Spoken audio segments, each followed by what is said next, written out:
Whispering Lane is an indie survival horror released on June 18, 2024.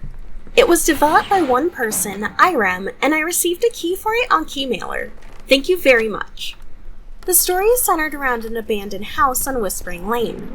A popular haunted house streamer goes missing while exploring it, and you play as the police officer sent to look for him. While in there, strange and creepy things begin to happen, and you soon find yourself unable to leave, with a demonic presence following you. If I had to compare this to anything, it's like Silent Hill PT mixed with Resident Evil 7 Beginning Hour. There aren't a ton of enemies, but a few lurk in the shadows, and you have a handful of weapons to take them out with. For the most part, you're just trying to survive while finding key items to leave.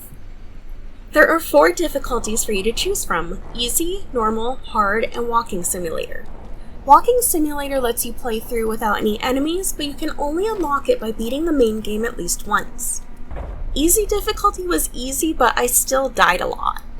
You start out in the creepy abandoned house that soon changes and looks like something out of Silent Hill. As you make your way through the house, it becomes more and more disturbing.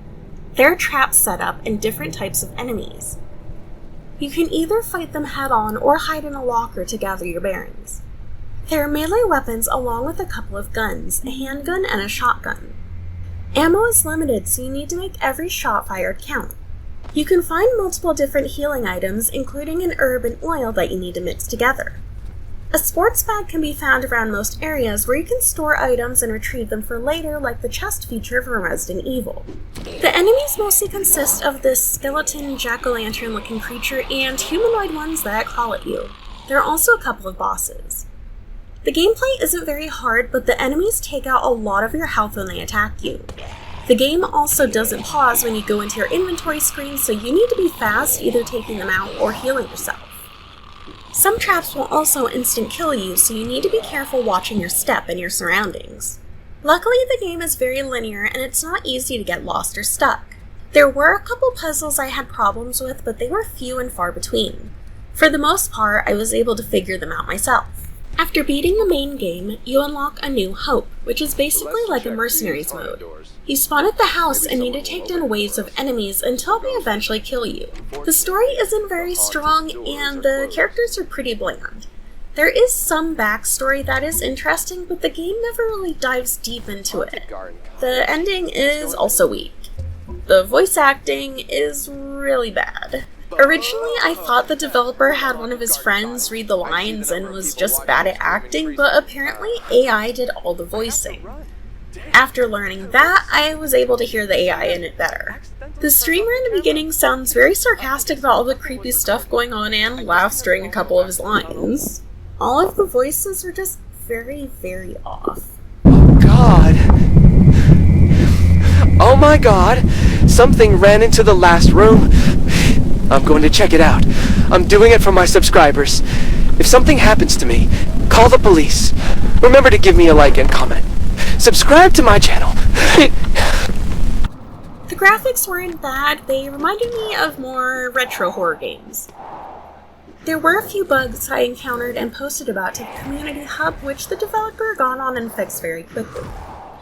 You can play the game with either mouse and keyboard or controller, but I had the most issues while using my controller.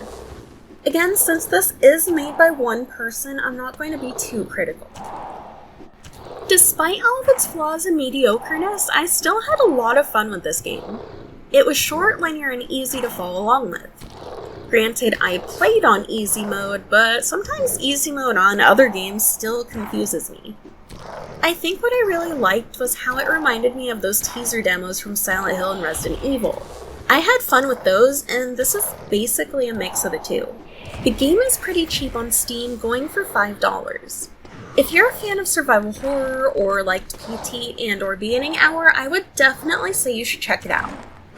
It's not amazing or groundbreaking, but it's really cool to see how one person made a game like this as a love letter to the survival horror genre.